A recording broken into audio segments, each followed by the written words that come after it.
भारत, जिसे प्राचीन काल में हिंदुस्तान कहा जाता था, सिंधु नदी के कारण सिंधु से हिंदू बना और फिर हिंदुस्तान कहलाया। भारत की आज़ादी से पहले ही ब्रिटिश काल में भारत का नाम इंडिया पड़ गया था और इसको इंडिया कहा जाने लगा था। वैसे तो भारत सरकार की ओर से इंडिया की कोई आधिकारिक फुल फॉर्म तय नहीं की गई है, लेकिन इसकी लोकतांत्रिक विशेषताओं के कारण इसकी फुल फॉर्म जब आप गूगल पर सर्च करते हैं तो हमें इस प्रकार के वहाँ पर रिजल्ट दिखाई देते हैं, जैसे इंडिया से independent nation democratic intelligence area और दूसरी इंडिपेंडेंट नेशन डिक्लेयर्ड इन अगस्त। तो ये इंडिया की फुल फॉर्म है, लेकिन इंडिया के नाम पर अब राजनीति का नया पेच सामने आया है। हाल ही में बेंगलुरु में हुई विपक्षी दलों की बैठक में जो गठबंधन का नया नाम इंडिया रखा गया है, जो कि पहले यूपीए के नाम से जाना जाता था, और इस गठबंधन में कुल 26 दलों ने भागीदारी की है।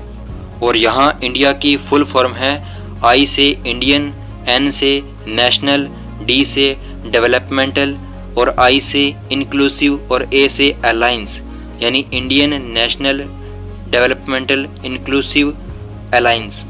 और इस गठबंधन इंडिया का चेहरा कौन सा होगा यह अभी तक तय नहीं किया गया है।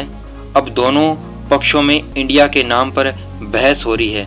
विपक्षी गठबंधन इंडिया को भारत के साथ रिलेट करके एनडीए को चुनौती दे रहे हैं कि क्या एनडीए इंडिया से लड़ेगा, इंडिया के लिए इंडिया की ही जीत होगी। वहीं दूसरी ओर बीजेपी के नेता हेमंत बिस्वा ने कहा है कि इंडिया नाम औपनिवेशिक काल की देन है और हमें औपनिवेशिक विरासतों से खुद को मुक्त करना है। हमारे पूर्वज भारत के लिए लड़े और हम भारत के लिए ही काम करते हैं। गठबंधन की हुई बैठक में राहुल गांधी ने कहा कि यह एनडीए और इंडिया की लड़ाई है, नरेंद्र मोदी और इंडिया के बीच की लड़ाई है, उनकी विचारधारा और इंडिया के बीच की लड़ाई है। और राहुल ने यह भी कहा कि यह लड़ाई विपक्ष और भाजपा के बीच की नहीं है, यह लड़ाई देश के लिए है, इसलिए इसका नाम इंडिया चुना गया है। वहीं दूसरी ओर दिल्ली में एनडीए की बैठक हुई। वहां पर मोदी ने विपक्षी गठबंधन को लेकर कहा कि परिवारवादी पार्टियों का मंत्र है of the family, by the family, for the family. इनका मोटो है फैमिली फर्स्ट, नेशन नथिंग।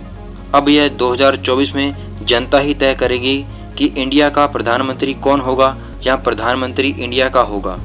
तो ये थी इंडिया की फुल फॉर्म को लेकर जो परिचर्चा हाल ही में राजनीतिक परिप्रेक्ष्य से जो सामने आई है, चर्चा में आई है। तो आज की इस वीडियो में इतना ही। इसी तरह के और वीडियो देखने के लिए जुड़े रहिए पुस्तक बोध से।